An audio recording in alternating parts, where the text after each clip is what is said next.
எல்லாருக்கும் வணக்கம். என்கிட்ட இருக்க கோழி குஞ்சுகள் ஆரோக்கியமாக வளர்கிறதுக்கு 10 ரகசியங்கள் இருக்குது. அந்த 10 ரகசியத்தை நான் இப்போ உங்களுக்கு சொல்ல போகிறேன். கோழி குஞ்சுகள் ஆரோக்கியமாக வளர்ந்தால் தான் பண்ணை வெற்றிகரமாக இருக்கும். அதுக்கு முன்னாடி நம்ம சேனலை சப்ஸ்கிரைப் பண்ணிக்கோங்க. இன்னும் நல்ல அனுபவமிக்க தகவல்கள் உங்களுக்கு நம்ம சேனல் மூலமாக வந்துக்கிட்டே இருக்கும். இப்போ முதல் விஷயம் என்னென்னு கேட்டிங்கன்னா, கோழி குஞ்சல் பொரிச்ச உடனே மஞ்சள் தண்ணீர் வைக்கணும். நீங்கள் வைக்கிற மஞ்சள் கடையிலேருந்து வாங்கிட்டு வர்ற மஞ்சளாக இருக்கக்கூடாது. அந்த மஞ்சள் நீங்களே வாங்கி அரைச்சி மஞ்சள் தண்ணீர் வைக்கலாம். 2வது பார்த்தீங்கன்னா, விம்ரால்னு ஒரு டானிக்கு. அதை நான் என்ன பண்ணுவேன்னா, கோழி பொரித்து 2வது நாள்லேயே தண்ணியில் கலந்து வச்சுருவேன்.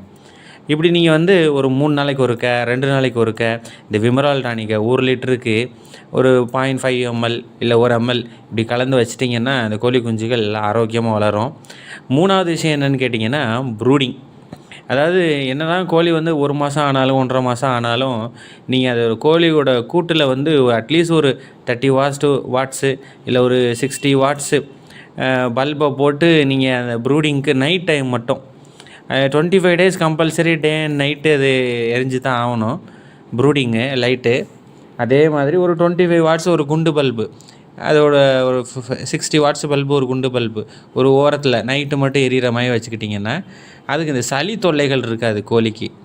அப்புறம் பார்த்திங்கன்னா 4வது விஷயம், முருங்கை இலை. பார்த்திங்களா கீழே கிடக்குது. இந்த முருங்கை இலையை நீங்கள் வாரத்துக்கு 3 நாளாவது 4 நாளாவது கொடுத்து பழக்கிடுங்க. கோழி குஞ்சுகள் 20 நாளைக்கு மேலான கோழிகளுக்கு நீங்கள் கொடுக்கலாம். திங்க ஆரம்பிச்சிடும். 15 நாளைக்கு மேலேயே கொடுப்பேன் நான். திங்க ஆரம்பிச்சிடும், பார்த்துக்குங்க. சரி, இது மட்டும் இல்லை, வேறு என்ன சார் பண்ணலாம் அப்படின்னு கேட்டிங்கன்னா, உங்கள் தீவனத்தில் மினரல் பவுட்ரு மெடிக்கலில் போய் கேட்டிங்கன்னா தருவாங்க. வெட்டினரி மெடிக்கலில் மினரல் பவுட்ரு வாங்கி வச்சுக்கோங்க.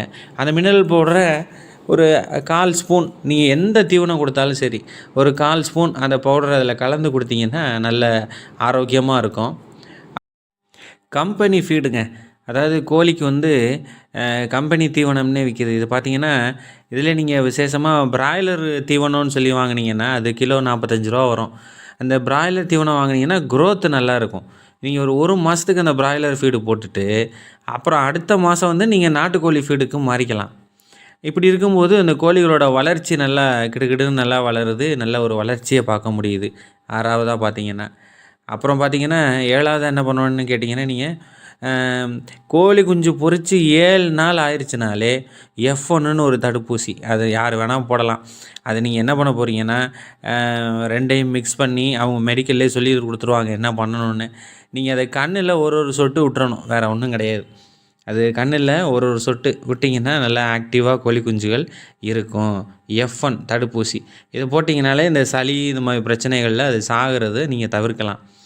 அடுத்து ஒரு 8வது காரியம் என்னென்னு கேட்டிங்கன்னா, 25 நாள் கம்ப்ளீட் ஆகிடுச்சா அப்படின்னா இன்னொரு தடுப்பூசி இருக்குது. அது என்னென்னு கேட்டிங்கன்னா லசோட்டா. அதுவுமே நீங்கள் மெடிக்கலில் கேட்டால் அழகாக சொல்லி கொடுத்துருவாங்க. அதுவும் சொட்டு மருந்து மாதிரி தான்.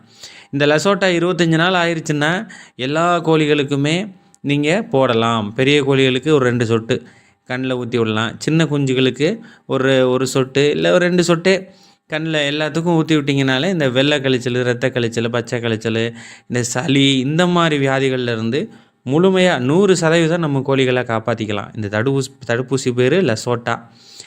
அப்புறம் 9வது விஷயம் என்னென்னு கேட்டிங்கன்னா, அது இருக்கிற இடத்த நீங்கள் சுத்தமாக வச்சுக்குங்க. அதுக்கு நீங்கள் தண்ணி கொடுக்குறதா இருக்கட்டும், இல்லை உணவு கொடுக்குற இந்த ட்ரேயாக இருக்கட்டும், அது இருக்கிற இடமா இருக்கட்டும், அது அடைகிற இடமா இருக்கட்டும், இது எல்லா இடத்தையும் நீங்கள் என்ன பண்ணணும், கூட்டி சுத்தமாக கழுவி சுத்தமாக வச்சுக்கிட்டிங்கன்னா ரொம்ப நல்லது.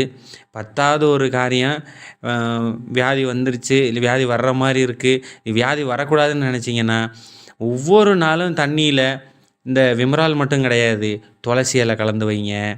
அப்புறம் கீழாநெல்லி கலந்து வைங்க. அப்புறம் பூண்டு தண்ணி வைங்க, ஜீரக தண்ணி வைங்க, மஞ்சள் தண்ணி வைங்க. இப்படி நீங்கள் ஒன்றா இது எல்லா கலவையுமே நாட்டு மருந்து கடையில் விற்கிது தனியாக உங்களுக்கு. ஸோ இது மாதிரி நீங்கள் எல்லாத்தையும் நீங்கள் மிளகு தண்ணி வைக்கலாம், பெருஞ்சீரக தண்ணி வைக்கலாம். இந்த மாதிரி தண்ணிகள் ஒவ்வொரு நாளும் நீங்கள் ஒன்று வைக்கும்போது அந்த கோழியை சாப்பிட்ற நமக்கும் ஆரோக்கியம், அந்த தண்ணிகளை குடிக்கிற அந்த கோழிகளுக்கும் ஆரோக்கியம். பாருங்கள் குஞ்சுகள் எவ்வளோ ஆக்டிவாக இருக்குது. இது தாங்க இதோட ரகசியம். ஒவ்வொரு நாளும் நம்ம அதுகளை போய் கவனித்து அதுகளுக்கு உண்டானதை செஞ்சோன்னா, இந்த 10 விஷயங்களை நீங்கள் ப்ராப்பராக பண்ணிட்டீங்கன்னா இழப்பே இல்லாமல் எல்லா கோழிகளையும் அழகாக வளர்த்தெடுக்கலாம்.